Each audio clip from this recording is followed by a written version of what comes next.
Sabda TV. Assalamualaikum warahmatullahi wabarakatuh.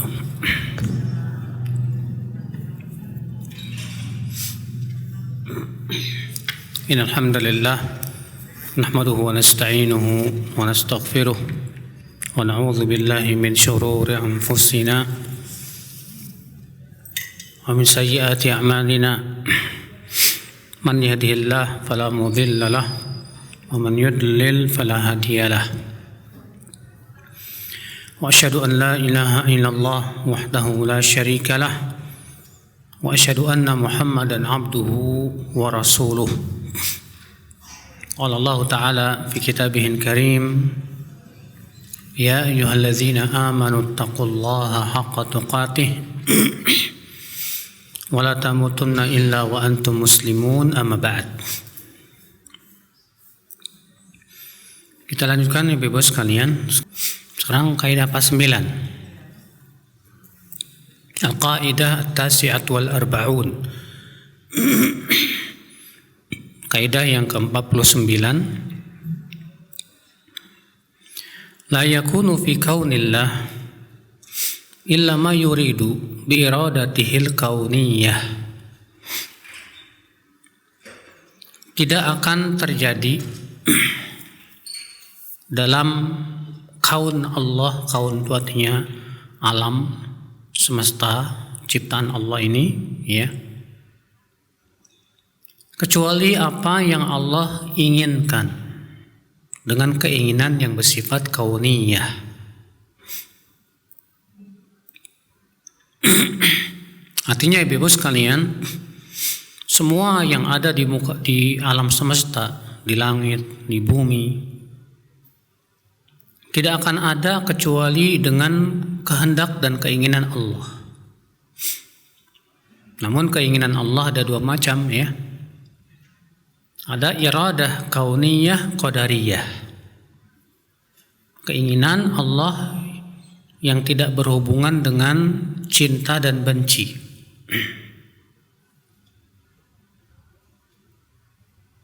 Dan yang kedua yaitu iradah syar'iyah diniyah, yaitu keinginan Allah yang berhubungan dengan cinta dan bencinya Allah.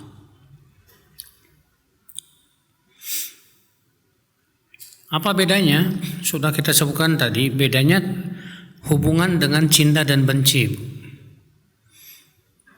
Kalau kauniyah qadariyah, semua yang Allah inginkan walaupun itu Allah tidak suka. Contoh misalnya adanya maksiat, adanya iblis, adanya binatang-binatang yang diharamkan.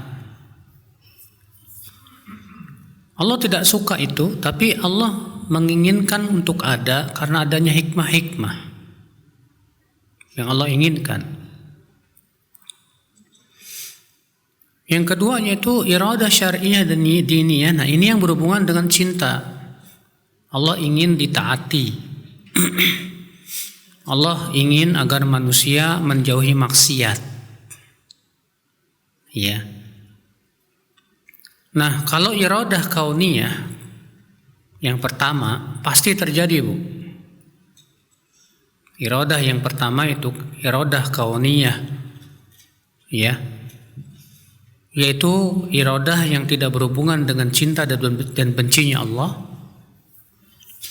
Maka itu pasti terjadi. Kalau Allah menginginkan ada, pasti ada. Adapun yang kedua yaitu iradah syar'iyah diniyah, keinginan Allah yang berhubungan dengan cintanya dan keridhaannya, belum tentu terjadi. Contoh misalnya Allah ingin hamba-hambanya menaatinya, tapi ada yang taat, ada yang tidak taat. Allah ingin agar hamba-hambanya menjauhi maksiat-maksiatnya, tapi ada yang maksiat, ada yang tidak. Allah mensyariatkan sholat dan menginginkan agar para hamba itu sholat, tapi ada yang sholat, ada yang tidak. Ya. Demikian pula syariat-syariat yang Allah turunkan berupa puasa, zakat, haji, umroh. Semua itu adalah sesuatu yang diridhai oleh Allah dan dicintai oleh Allah Subhanahu wa taala. Nah, kaidah yang ke-49 ini Ibu berhubungan dengan keinginan Allah yang mana? Yang pertama apa, yang kedua? Yang akan kita bahas yaitu yang pertama, yang berhubungan dengan iradah kauniyah qadariyah, keinginan Allah yang bersifat kauniyah qadariyah. Kata beliau, kata penulis buku, kullu hadza min muqtadayatir rububiyah. Semua ini adalah konsekuensi daripada rububiyahnya Allah.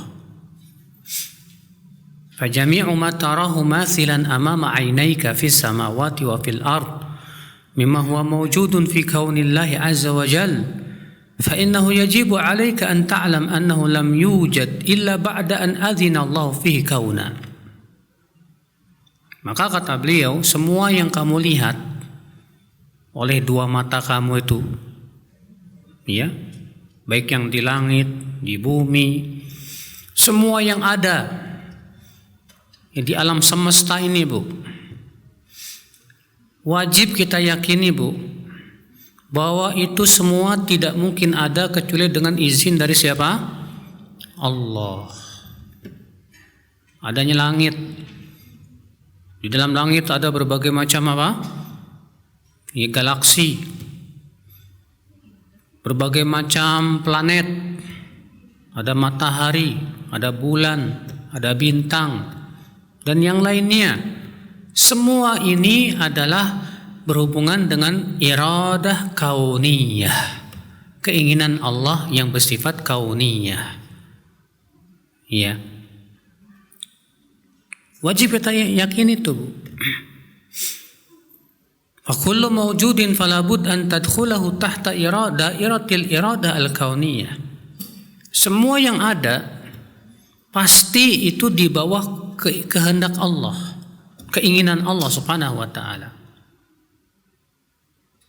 Lakin la budda an ta'lam anna al-iradatal kauniyah la tastalzimu mahabbatallah. Tapi harus kamu tahu, kata beliau ya, bahwa keinginan Allah yang bersifat kauniyah itu tidak mengharuskan dicintai oleh Allah. Karena sudah kita sebutkan tadi bahwa iradah kauniyah qadariyah ini tidak berhubungan dengan cinta dan bencinya Allah. Sedangkan iradah syar'iyah diniyah ini yang berhubungan dengan apa? Cinta dan bencinya siapa? Allah Subhanahu wa taala, ibu-ibu sekalian. Ya.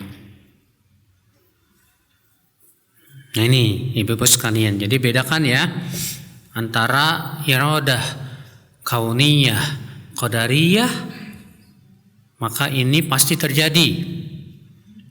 Dan ada iradah syar'iyah diniyah. Dan ini belum tentu apa? Terjadi. Ya. Makanya pada seorang mukmin, Bu, ada pada diri seorang mukmin terdapat padanya dua kehendak tadi, Bu.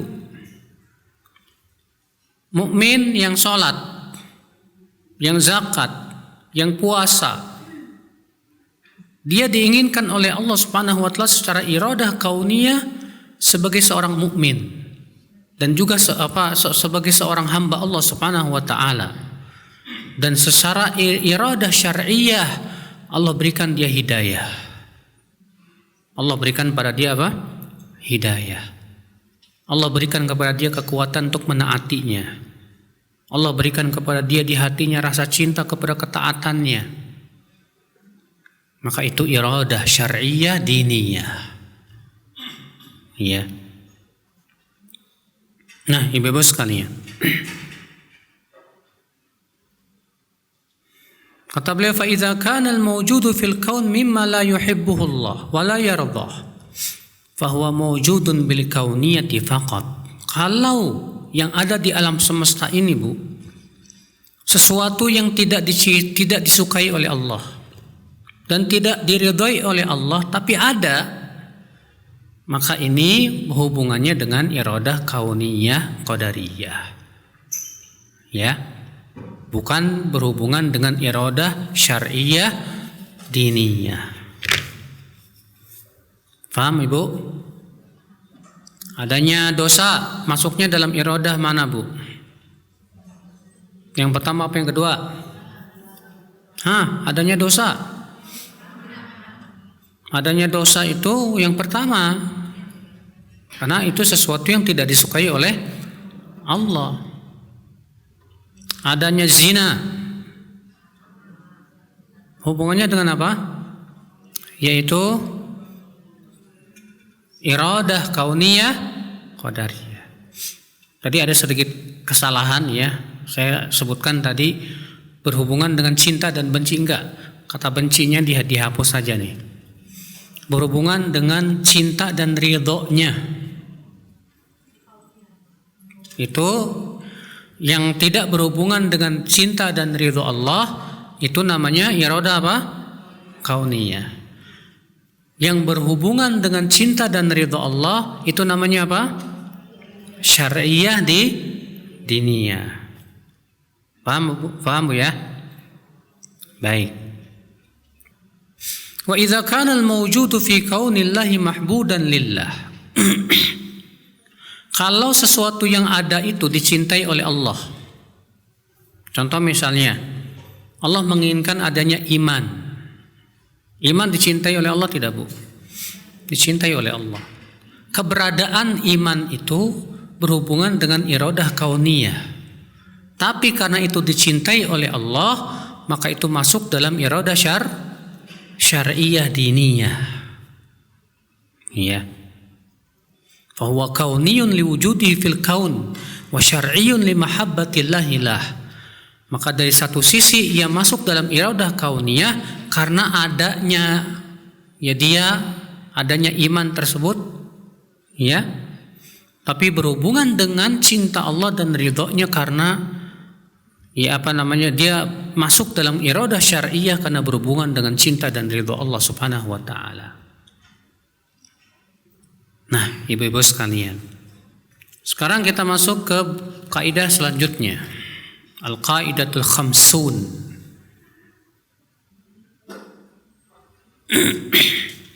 Al-fa'alu lima yuridu wal mustahiqu li kulli ma'ani ar-rububiyyah.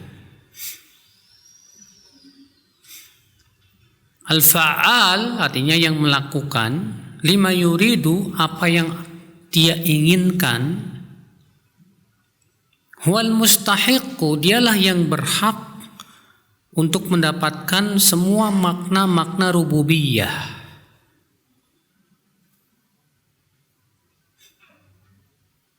Allah melakukan semua yang Allah inginkan.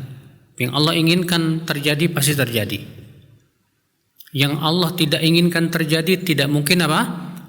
Terjadi. Beda dengan manusia.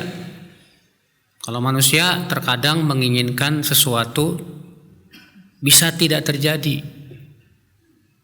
Ibu misalnya berencana ingin minggu depan mau pergi ke Ancol. Pas minggu depannya nggak jadi, mungkin nggak Bu? Mungkin. Beda dengan Allah, kalau Allah menginginkan sesuatu dan keinginan Allah tidak lepas dari apa? Ilmunya Bu. Ilmu Allah sempurna tidak? Sempurna. Ya. Maka kalau Allah menginginkan sesuatu terjadi, pasti terjadi. Dan kalau Allah tidak menginginkan itu terjadi, tidak mungkin terjadi. Berarti ibu-ibu sekalian, yang menginginkan sesuatu itu terjadi, pastilah pemilik semua rububiyah.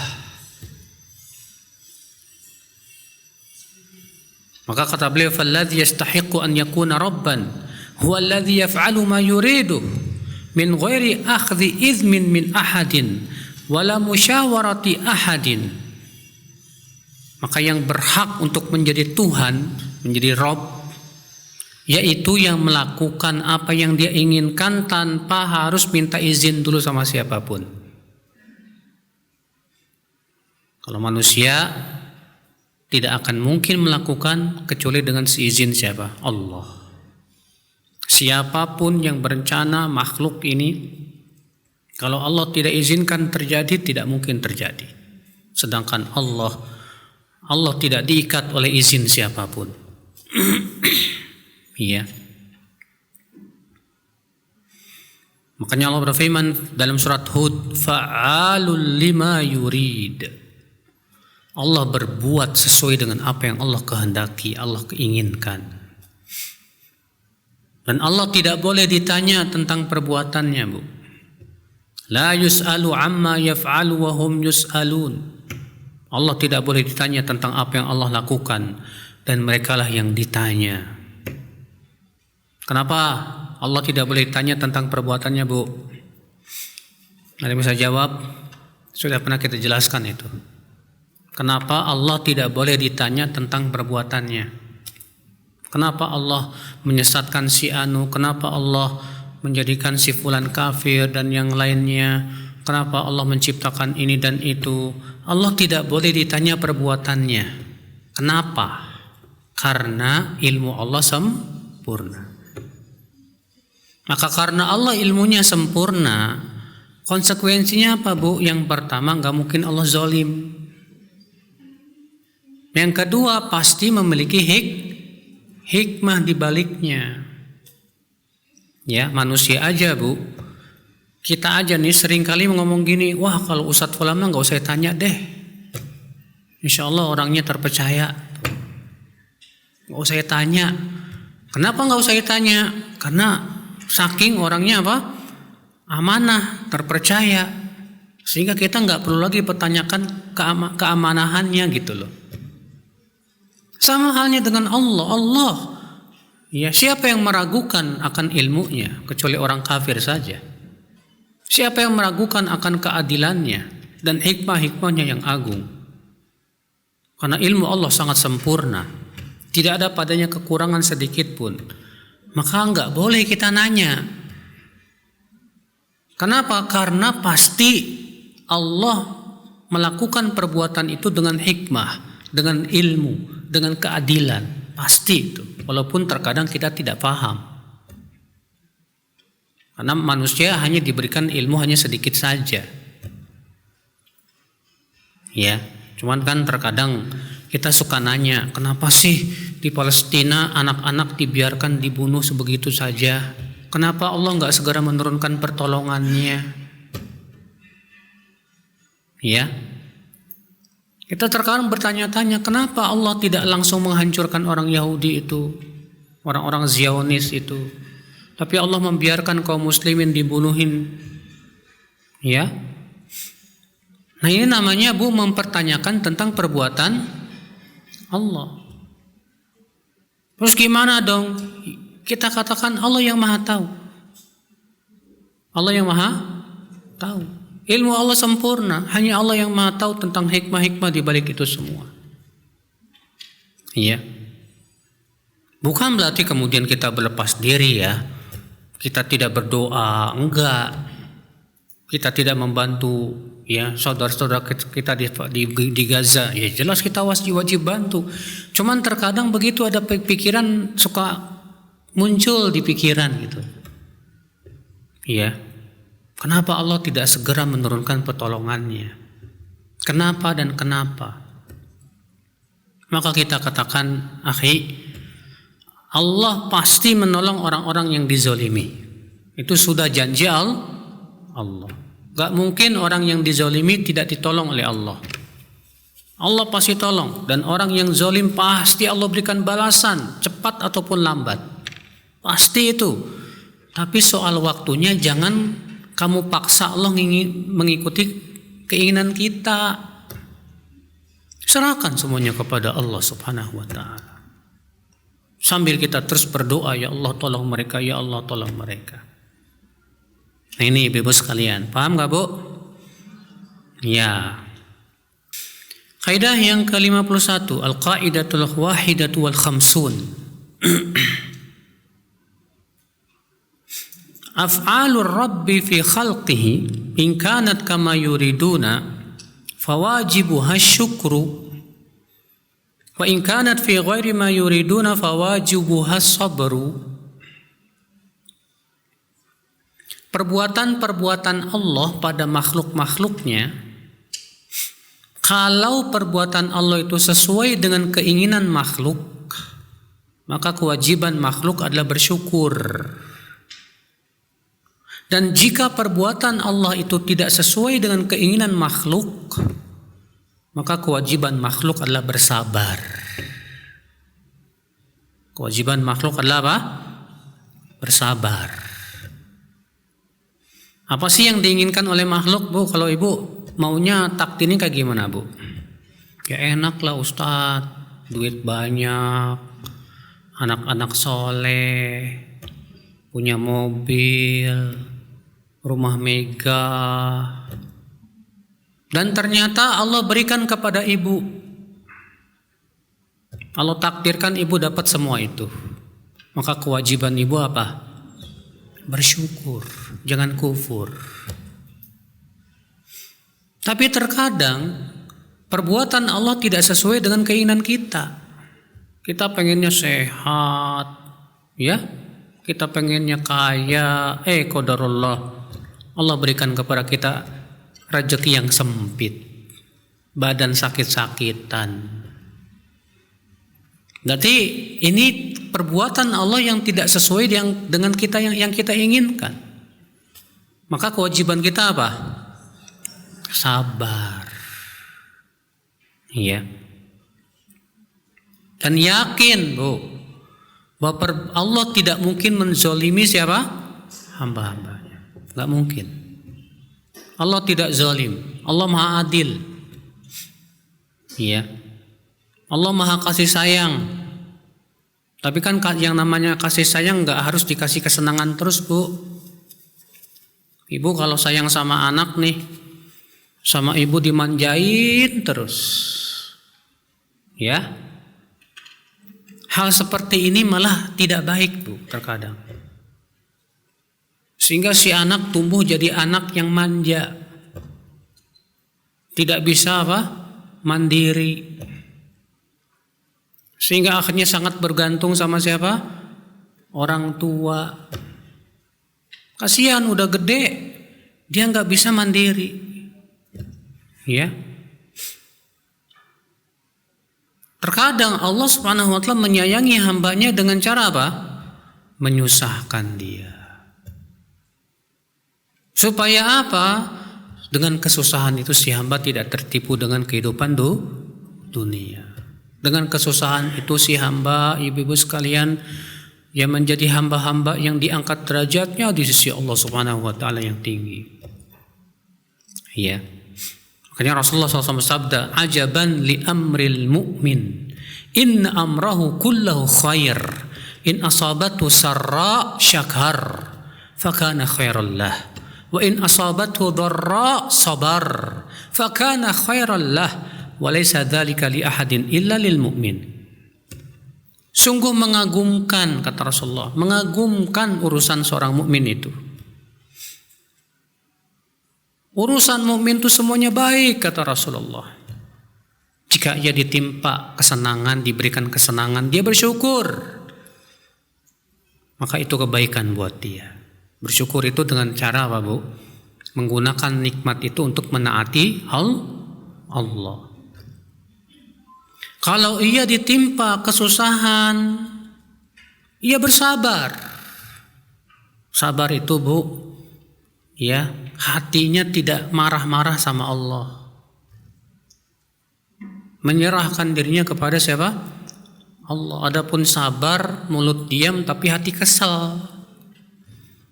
Ya. Dan hati tidak ridho dengan ketentuan Allah, ini belum sabar namanya. Tapi ketika hati kita kesal dan terus kita tahan supaya kita taslim, nah ini namanya sabar. Maka kalau ditimpa kesusahan ia sabar, maka itu jadi kebaikan buat dia, kata Rasulullah SAW. Dan itu tidak terjadi kecuali kepada seorang mukmin saja. Iya. Nah, ibu-ibu sekalian, jadi ingat baik-baik bahwa kita adalah hamba Allah, Bu. Kita ini siapa? Hamba Allah. Maka posisikan diri kita sebagai seorang apa? Hamba. Jangan menjadi hamba yang lupa diri. Hamba ya hamba. Hamba itu mengikuti keinginan siapa? Penciptanya. Kalau keinginannya itu sesuai dengan dirinya, alhamdulillah, bersyukur. Kalau keinginan Allah tidak sesuai dengan keinginannya, sabar. Kenapa? Karena dirinya hamba. Makanya para ulama mengatakan rahimallahu abdan arafa qadra nafsih. Semoga Allah merahmati seorang hamba yang tahu diri, yang mengenal siapa dirinya, bahwa dirinya ini makhluk diciptakan oleh Allah, hamba yang harusnya dia paham, dia harus menghambakan dirinya kepada Allah Rabbul Alamin. Iya. Nah, ini bebas sekalian. Dan seorang hamba yakin, Bu, bahwa musibah-musibah yang menimpa itu tidak lain adalah kebaikan buat si hamba.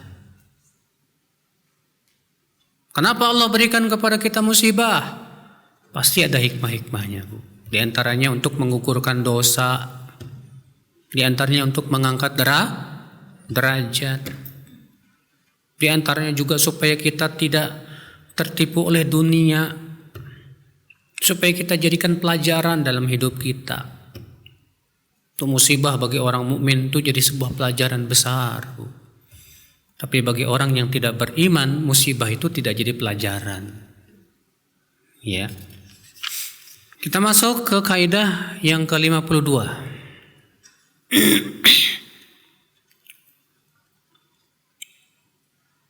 Man ankara 'uluwallahi 'ala khalqihi faqad 'attala rububiyyatahu. Siapa yang mengingkari ketinggian Allah di atas makhluknya, maka ia telah mengingkari rububiyah Allah Subhanahu wa ta'ala.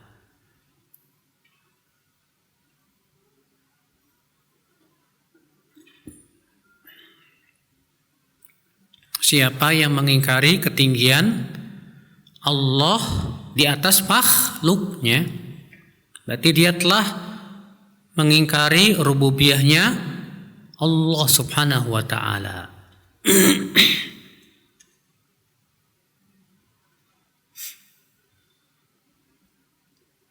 Kenapa, Bu? Sebab kalau dikatakan Allah tidak di atas, Allah tidak tinggi di atas makhluknya, tapi Allah ada di mana-mana. Allah berada di mana? Berarti apa, Bu? Konsekuensinya, Bu? Konsekuensinya dia merendahkan Allah. Berarti Allah ada di comberan. Allah ada di tempat-tempat kotor. Dulu saya pernah tuh ngisi di Bekasi, ya Bu ya. Waktu itu saya membahas tentang uluwullah, bahwa Allah beristiwa di atas arsy. Terus ada seseorang, ya anggaplah intelek, dia bilang saya tidak setuju Allah berada di atas arsy. Kata dia, kenapa Pak? Kata saya, karena kalau Allah berada di atas arsy, Allah butuh tempat dong. Oke, jadi menurut Bapak Allah di mana? Di mana-mana. Saya bilang di mana-mana juga butuh tempat, Pak. Berarti kalau di mana-mana Allah berada di comberan. Ada, kata dia. Hah? Itu kan tempat jorok, Pak. Akan jorok menurut kita. Menurut Allah belum tentu jorok, kata dia. Oh, kalau gitu Bapak boleh dong berwudu pakai air comberan. Ya nggak boleh lah. Loh kenapa Pak? Kan najis. Siapa yang bilang najis? Bapak apa Allah? Ya Allah. Ya udah kan, kata saya. Bapak ini gimana? Ya ngotot Pak, Bu. Pokoknya nggak mungkin Allah berada di atas arasy. Karena menurut akal pikiran dia, kalau Allah berada di atas arasy, Allah butuh tempat. Tapi kemudian dia jatuh kepada yang lebih buruk dari itu. Dia bilang Allah berada di mana-mana. Yang namanya di mana-mana juga tempat. Di tempat-tempat kotor ada dan yang lainnya. Waktu di Cibinong juga pernah tuh. Saya bilang begitu. Kalau misalnya kamu berkata di mana-mana, sama itu juga tempat, bahkan lebih kotor. Apa kata dia kalau begitu Allah tidak di mana-mana? Saya bilang lagi ke dia, kalau tidak di mana-mana sama saja kamu katakan Allah tidak ada. Karena yang nama tidak ada itu artinya tidak di mana-mana. Pergi dia langsung, Bu. Ngambek sambil cemberut. Dasar Wahabi. Ya. Kalau kita Ahlussunnah punya keyakinan Allah beristiwa di atas arsy, tanpa harus ada konsekuensi Allah butuh tempat. Ya, justru arsy butuh kepada Allah. Jangan dibayangkan dan jangan disamakan Allah dengan apa? Makhluk. Ya, kita lanjutkan ya Ibu. Kemudian penulis buku Syekh Al-Walid berkata, "Fa kullu man za'ama bi anna Allah 'azza wa jalla laysa bi'alin 'ala khalqihi 'uluwa dzatin fa innahu qadihun fi rububiyyatih." Setiap orang yang mengklaim bahwa Allah tidak tinggi di atas makhluknya dengan ketinggian zatnya, maka sungguh ia telah menikam rububiyahnya Allah Subhanahu wa taala. Ya. Wa hiya sifatul wahidah allati athbataha Allah fi nusus syar'iyyah bi akthar min 1000 dalil. Dan ini satu-satunya sifat, Bu. Satu-satunya sifat yang Allah tetapkan dalam Al-Qur'an dan hadis lebih dari 1000 dalil. Ya, sampai-sampai Ibnu Qayyim mengumpulkan dalil-dalil tersebut yang jumlahnya lebih dari 1000 dalam kitab beliau yang berjudul Ijtima'ul Juyushil Islamiyah, berkumpulnya pasukan-pasukan Islam. Maksudnya dalil-dalil. Beliau di situ menyebutkan 1000 dalil bahwa Allah beristiwa di atas arsy, bahwa Allah tinggi di atas makhluknya dengan zatnya. Ya. Secara fitrah pun juga manusia punya fitrah bahwa Allah itu berada di mana? Di atas. Ibu kalau berdoa tangannya kemana? Ke atas. Gak pernah ibu berdoa ke bawah atau ke samping atau enggak, di atas. Dan hati kita pun pasti akan mengarah kemana? Ke atas. Itu fitrah, Bu. Bahkan terkadang orang preman aja, Bu, yang gak ngaji, suka dengan fitnahnya berkata apa? Ya, saya takut sama yang di atas. Dia bilang begitu. Dengan fitrahnya dia berkata. Ya. Ini orang-orang yang mengklaim katanya orang-orang intelek lah. Orang-orang yang katanya akalnya ya hebat lah, lalu mereka membuat kaidah dalil kalau bertabrakan dengan akal, maka akal lebih didahulukan daripada apa? Dalil lah. Lalu kemudian mereka mengatakan Allah mustahil, gak mungkin berada di atas arasy, karena secara akal ini mustahil katanya, padahal akalnya error. Ya. Ya, subhanallah ibu-ibu sekalian. Dia kira Allah berada di atas arasy itu seperti kita di atas kasur. Kalau kasurnya diambil kita jatuh. Itu yang di pikiran mereka. Ya. Fa'allahul musta'an. Kita lanjutkan. Fal kitabu min awwali ila akhirih yatakallam an sifatin wahidah. Wastadalla 'alaiha minal Qur'an. Thumma istadalla 'alaihi minas sunnah. Thumma istadalla 'alaihi minal fitrah. Thumma istadalla 'alaihi minal aql. Di mana kata Ibnu Qayyim, Al-Quran dari awal sampai akhir berbicara tentang satu sifat ini. Lalu beliau berdalil dengan Al-Quran, membawakan sunnah, membawakan dalil fitrah, membawakan dalil akal. Itu ada dalam kitab Ijtima' al-Juyush al-Islamiyah itu, Bu. Dan mereka para penolak sifat ini gak pernah mau baca kitabnya ini. Kitab Ijtima' al-Juyush al-Islamiyah. Apa katanya? Ibnu Qayyim itu Wahabi. Nah, memang duluan siapa? Ibnu Qayyim apa Syekh Muhammad bin Abdul Wahab? Ya. Ibnu Qayyim itu ya mujassimah dan yang lain, pokoknya semua ulama yang gak sesuai dengan pendapatnya dituduh sebagai mujassimah, musyabbihah dan yang lainnya. Ya, dan menutup mata mereka untuk melihat dalil-dalil yang sangat banyak yang menunjukkan bahwa Allah beristiwa di atas arasy-Nya, tinggi di atas arasy. Nah, ibu-ibu sekalian, kata beliau, faman syakkaka aw abtala Allah an uluwihi. Siapa yang meragukan atau meniadakan Allah berada di atas, faqala inna Allah laisa bi'alin bidzatihi. Lalu ia berkata Allah itu tidak tinggi dengan zatnya. Innama huwa ainul alam. Akan tetapi Allah itu hakikatnya adalah penjelmaan dari alam semesta ini. Ia bersatu dengannya. Faqad abtala rububiyat Allah. Berarti dia sudah mentaktil, ia mengosongkan atau menolak rububiyahnya Allah subhanahu wa ta'ala. Ya.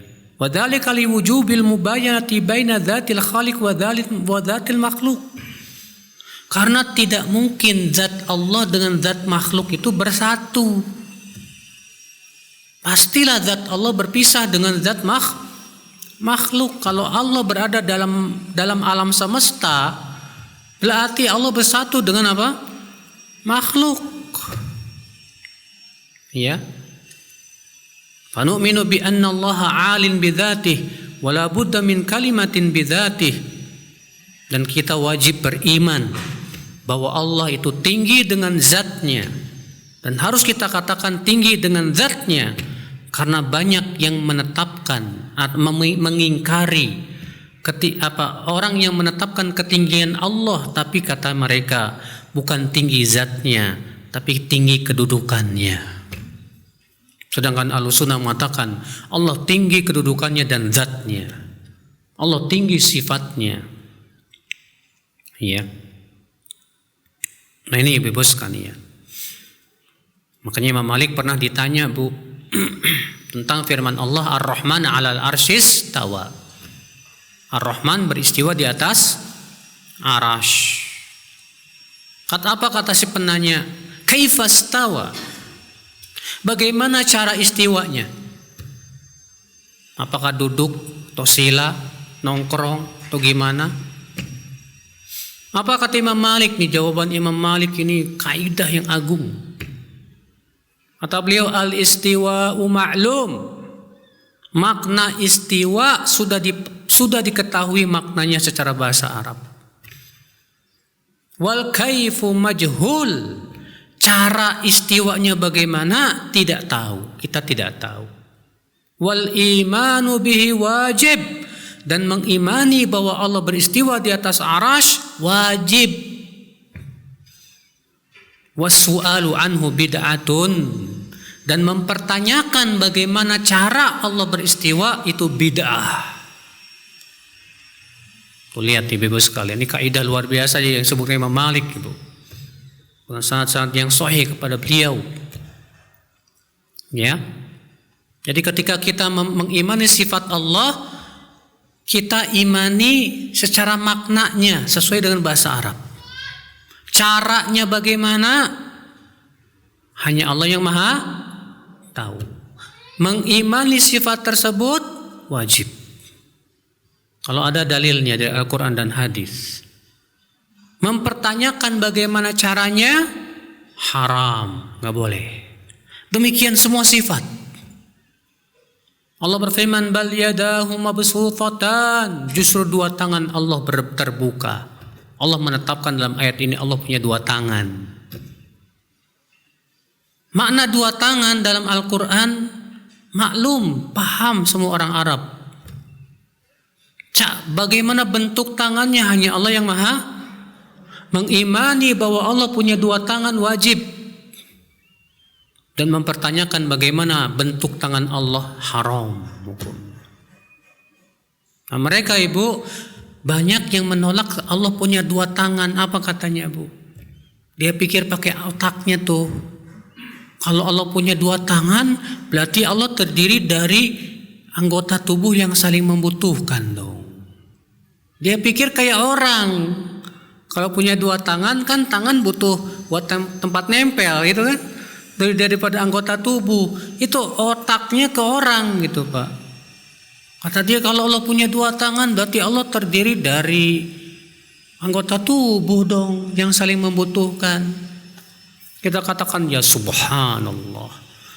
Kamu samakan Allah dengan makhluknya. Konsekuensi itu hanya konsekuensi makhluk.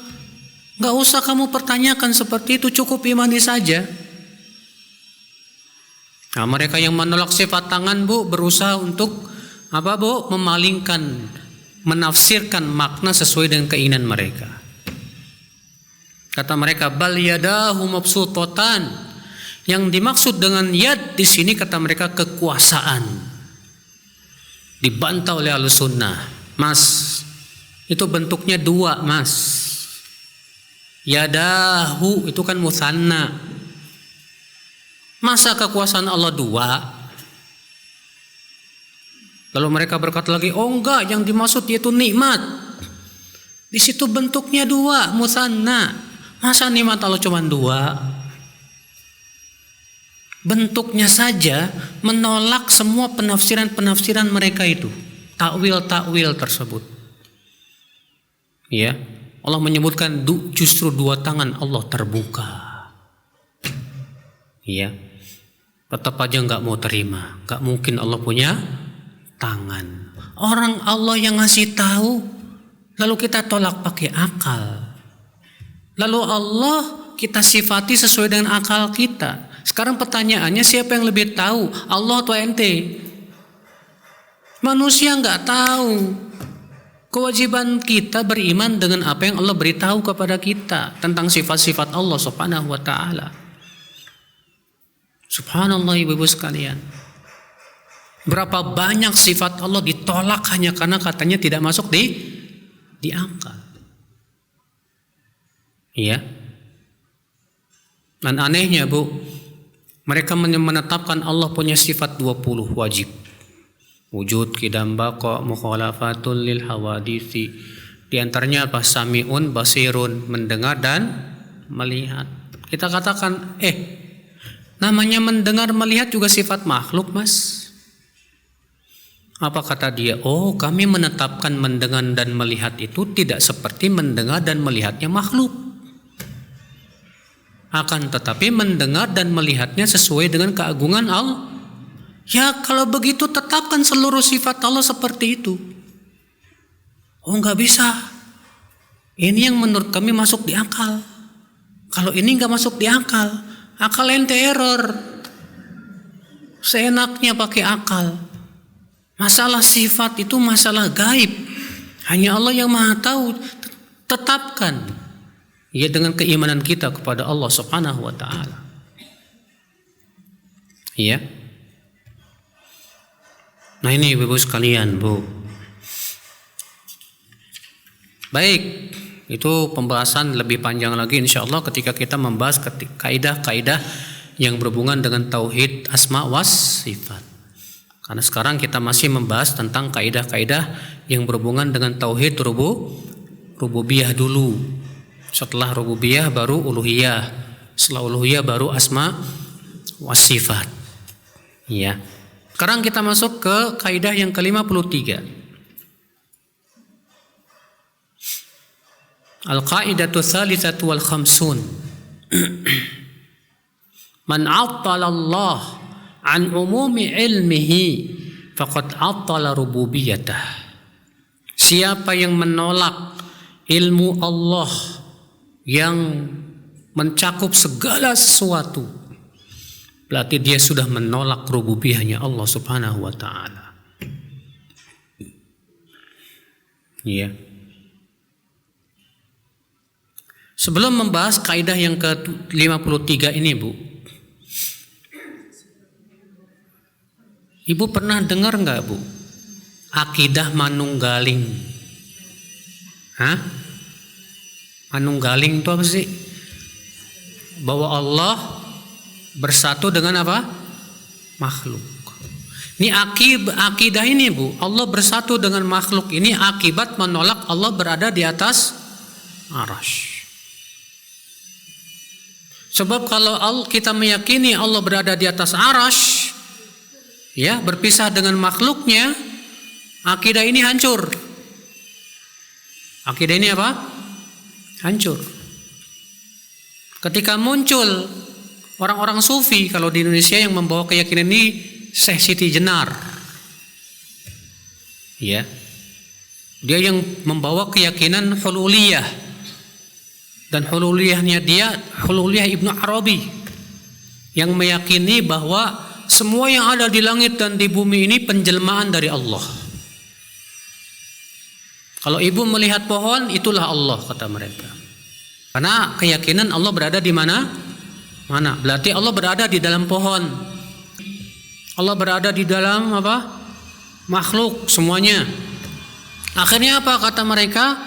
Berarti semua yang ada di bumi ini, di alam semesta ini, itulah hakikat keberadaan Allah. Ya. Inilah asal muasal daripada keyakinan apa? Manunggaling.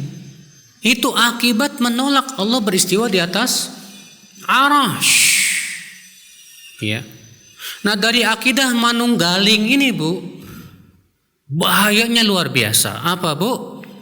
Yaitu mengatakan bahwa penyembah berhala hakikatnya menyembah Allah. Orang yang menyembah patung, Allah berada dalam patung itu. Orang yang menyembah kuburan, Allah berada di kuburan itu. Jadi orang yang menyembah patung gak boleh salahin, gak boleh. Karena patung itu hakikatnya adalah keberadaan Allah. Bayangkan. Kalau begitu buat apa para rasul berdakwah? Mengingkari orang-orang yang menyembah berhala. Tapi dalam akidah hululiyah manunggaling ini, Bu, mereka menganggap orang yang menyembah patung, pohon, sebetulnya hakikatnya menyembah siapa? Allah. Kan ngeri sekali akidah ini, Bu. Makanya akidah Ibnu Arabi ini, Bu, dikafirkan oleh banyak para ulama. Bahkan termasuk Imam Ghazali yang mengkafirkan Ibnu Arabi. Bahkan saya Jenar sendiri dimusuhi oleh para wali di zaman itu. Karena Allahu alam, yang saya tahu begitu.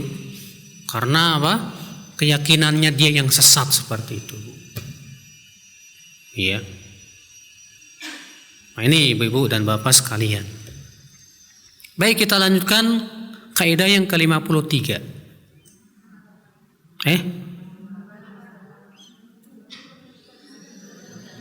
Melanjutkan, Bu, kan belum dibahas. Yaitu barang siapa yang menolak ilmu Allah yang mencakup segala sesuatu, maka ia telah menolak rububiyahnya Allah. Kata beliau, li'anna min muqtadayatir rububiyah umumu ilmihi. Karena konsekuensi rububiyahnya Allah adalah bahwa ilmu Allah mencakup segala sesuatu. Allah tahu semuanya. Karena semua ada dengan izin Allah. Makhluk yang paling kecil yang tak terlihat oleh kasat mata ada dengan izin Allah. Berarti konsekuensinya Allah tahu tidak? Konsekuensinya Allah tahu. Faman ankara sifatal ilm aslan aw harrafaha aw akhrajaha an madluliha sahih kal mu'tazilah aw athbata aslaha wa ankara kullaha kal falasifah faqad attala Allah azza wa jalla an rububiyyatih. Maka siapa yang mengingkari sifat ilmu sama sekali atau mengubah-ubah maknanya atau mengeluarkan dari maknanya yang benar, seperti kaum Mu'tazilah. Orang Mu'tazilah dan Jahmiyah punya keyakinan Allah tidak punya sifat ilmu. Kenapa? Karena menurut mereka kalau Allah punya ilmu berarti ada ilmu, ada Allah. Apa bedanya kalau begitu dengan Trinitas, kata mereka? 3 tapi 1, 1 tapi 3. Kata mereka kalau Allah punya sifat ilmu, kudroh dan yang lainnya, berarti ada ilmu, ada Allah. Ada Allah, ada kudroh. Ini gimana sih? Akalnya error. Iya. Jadi dia kira yang namanya ilmu itu berdiri sendiri. Padahal makhluk yang namanya makhluk saja, orangnya satu tapi sifatnya banyak. Ya, si fulan masya Allah orangnya berilmu, orangnya kuat, orangnya rajin, orangnya cerdas, orangnya ganteng dan yang lainnya. Satu orang tapi banyak sifat. Bagi makhluk sangat mungkin. Kenapa mereka menganggap Allah tidak mungkin? Subhanallah. Allah punya sifat yang sangat banyak, tapi zat Allah satu. Nah itulah kalau akal sudah rusak begitu Iya. Au asbata aslaha wa ankara kullaha. Atau menetapkan Allah punya ilmu tapi mengingkari seluruh konsekuensi ilmu. Allah tidak tahu apa yang akan terjadi di masa depan dan yang lainnya. Ini semua ibu-ibu sekalian sama saja sudah menolak rububiyahnya Allah Subhanahu wa taala. Baik seluruhnya maupun sebagiannya. Ya. Kita orang yang beriman, Ahlus Sunnah, punya keyakinan bahwa Allah mengetahui segala sesuatu. Yang kita lakukan pasti Allah tahu. Dan apa yang akan kita lakukan 10 tahun yang akan datang kalau masih hidup, Allah Maha tahu. Itu keyakinan Ahlus Sunnah wal Jamaah. Ya. Nah ini ibu-ibu sekalian. Dan tentunya ibu-ibu, ketika kita yakin Allah Maha tahu, Ahlus Sunnah wal Jamaah, ya, mempunyai sikap yang luar biasa. Selain dia beriman bahwa Allah Maha tahu, dia pun mengimani konsekuensi dari ilmu.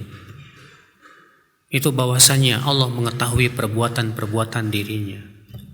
Sehingga keimanan dia akan ilmu Allah menimbulkan rasa takut kepada Allah. Keilmuan dia tentang ilmu Allah, keyakinan dia bahwa Allah Maha berilmu, menimbulkan rasa pasrah dia dan taslim dia kepada Allah Subhanahu wa taala. Demikian pula dia pun berusaha untuk menuntut ilmu Allah Subhanahu wa taala dan mempelajari ilmu-ilmu Allah Subhanahu wa taala yang sangat luar biasa. Ya. Nah ini ibu-ibu sekalian. Ini kaidah yang ke-53. Ya. Sekarang kita masuk kaidah yang ke-54. Apa itu? Qul lillahi syafa'atu jami'a. Bahwa syafaat itu seluruhnya milik Allah. Syafaat itu milik siapa? Ini adalah lafaz surat. Itu surat Az-Zumar ayat 44. Allah Ta'ala mengatakan Qul lillahi syafa'atu jami'a. Katakanlah syafaat itu hanya milik Allah seluruhnya. Berarti pemilik syafaat siapa, Bu? Allah Subhanahu wa taala. Lalu bukannya Rasulullah bisa memberi syafaat? Betul. Tapi wajib diingat, Rasulullah tidak mungkin bisa memberi syafaat sebelum mendapatkan izin dari Allah. Ya. Mana dalilnya? Surat Al-Anbiya ayat 28. Demikian pula surat Al-Baqarah ayat 255 ayat kursi. Dalam ayat kursi Allah berfirman, "Man dzalladzi yashfa'u 'indahu illa bi'idznih." Siapakah yang bisa memberi syafaat di sisi Allah kecuali dengan izin, harus dengan izin Allah. Beda dengan manusia. Manusia memberi syafaat tanpa izin enggak masalah. Contoh, dalam kehidupan manusia, ibu saudaranya mau masuk ke perusahaan. Di perusahaan itu rupanya ibu punya teman sebagai manajer personalia. Lalu ibu telepon tuh si manajernya memberikan syafaat buat saudara ibu. "Mas, itu saudara saya tolong diterima ya." Itu namanya memberi syafaat. Nah, ibu ketika memberi syafaat itu tanpa si izin manajer. Beda dengan di hari kiamat. Siapapun yang mau ngasih syafaat wajib dengan izin Allah. Ibu misalnya bilang, "Ya Allah, itu saudara saya tolong masukin ke surga ya Allah." Tak dulu, gak bakalan diterima kalau Allah tidak izinkan dan tidak ridhai. Ya, semua dengan izin Allah Subhanahu wa taala. Para nabi memberikan syafaat setelah mendapatkan izin. Kaum mukminin pun memberikan syafaat setelah mendapatkan apa? Izin. Ya, makanya disebutkan dalam hadis riwayat Bukhari ya, ketika kaum mukminin telah melewati jembatan Sirat yang terbentang di atas api neraka. Ya. Apa yang terjadi? Mereka datang kepada Allah dan berkata, "Ya Allah, itu teman-teman kami, saudara-saudara kami yang dahulu sholat bersama kami, berpuasa bersama kami. Kenapa engkau masukkan mereka ke neraka ya Allah?" Terus mereka minta sampai akhirnya Allah berfirman, "Silakan pergi ke neraka. Keluarkan orang-orang yang kalian kenal yang mengucapkan la ilaha illallah dari api neraka." Barulah setelah itu kaum mukminin bisa mengeluarkan mereka dari api neraka. Jadi syafaat itu hakikatnya milik siapa dong? Milik Allah. Karena syafaat itu milik Allah, berarti kita mintanya sama siapa? Siapa yang minta syafaat kepada makhluk, maka ia telah berbuat syirik. Karena ia meminta kepada makhluk dalam perkara si makhluk tidak memiliki. Karena syafaat hanya milik Allah Subhanahu wa taala. Maka kata beliau, "Fasyafa'atu muta'alliqatun bi rububiyyatih." Syafaat itu berhubungan dengan rububiyah Allah Subhanahu wa taala. Li'annaha dakhilatun tahta tadbirihi wa tasrifihi fi amrin nas fil akhirah. Karena itu berhubungan dengan pengaturan Allah nanti pada hari kiamat untuk manusia. Allah yang mengatur manusia. Allah yang menentukan siapa yang masuk surga dan masuk neraka sesuai dengan keadilan Allah, hikmah dan ilmunya. Ya. Fala yastati'uha ibtida'an wala istiqlalan la malakun muqarrabun wala nabiyyun mursalun wala waliyun salih. Siapapun baik malaikat, nabi, orang saleh tidak bisa memberikan syafaat tanpa izin Allah Subhanahu wa taala. Dia tidak bisa berdiri sendiri untuk memberikan syafaat. Tidak bisa. Ya. Maka siapa yang punya keyakinan, Bu, bahwa ada wali fulan bisa memberikan syafaat tanpa izin Allah, berarti dia sudah memberikan kepada wali ini sifat rububiyah. Berarti dia sudah mempertuhankan selain Allah Subhanahu wa taala. Iya. Karena itulah Ibu-ibu sekalian, ini keyakinan yang wajib kita yakini. Ya. Bahwa syafaat itu hanya milik Allah. Makanya orang-orang musyrikin Mereka beribadah kepada Lata, beribadah kepada Uzza, padahal mereka yakin bahwa yang menciptakan langit dan bumi itu siapa? Allah. Bukan Uzza, bukan Lata, bukan. Tapi kok mereka beribadah kepada Lata, kepada Uzza? Alasannya apa? Kata mereka, agar ibadah kami kepada Lata dan Uzza ini bisa mendekatkan diri kami kepada Allah. Artinya mereka meminta syafaat kepada makhluk. Makanya Allah mengatakan dalam surat Az-Zumar itu, surat Yunus ayat 18, wa yaquluna haula'i syufa'auna 'indallah. Mereka berkata, ini Tuhan-Tuhan yang kami sembah ini kelak yang akan memberikan syafaat kepada kami di sisi Allah. Surat Az-Zumar, surat Yunus ayat 18. Fahum yuthbituna syafa'ata li ghairillah milkan istiqlaliyan biduni amrillah. Mereka punya keyakinan bahwa sesembahan-sesembahan yang mereka sembah itu akan bisa memberikan syafaat tanpa izin Allah. Mereka punya syafaat dengan sendirinya. Inilah kesyirikan yang diingkari oleh Rasul kita yang mulia alaihi salatu wassalam. Baik, saya kira cukup. Nanti insya Allah kita lanjutkan pada kaidah selanjutnya pada pertemuan yang akan datang. Nah, kita tutup sampai di sini. Semoga yang saya sampaikan bermanfaat ibu-ibu. Yang benar semuanya dari Allah, yang salah itu dari kekurangan ilmu saya dan dari syaitan. Dan mohon maaf bila ada kata-kata yang tak berkenan. Subhanakallah bihamdik, asyhadu an la ilaha illa anta astaghfiruka wa atubu ilaik. Wassalamualaikum warahmatullahi wabarakatuh.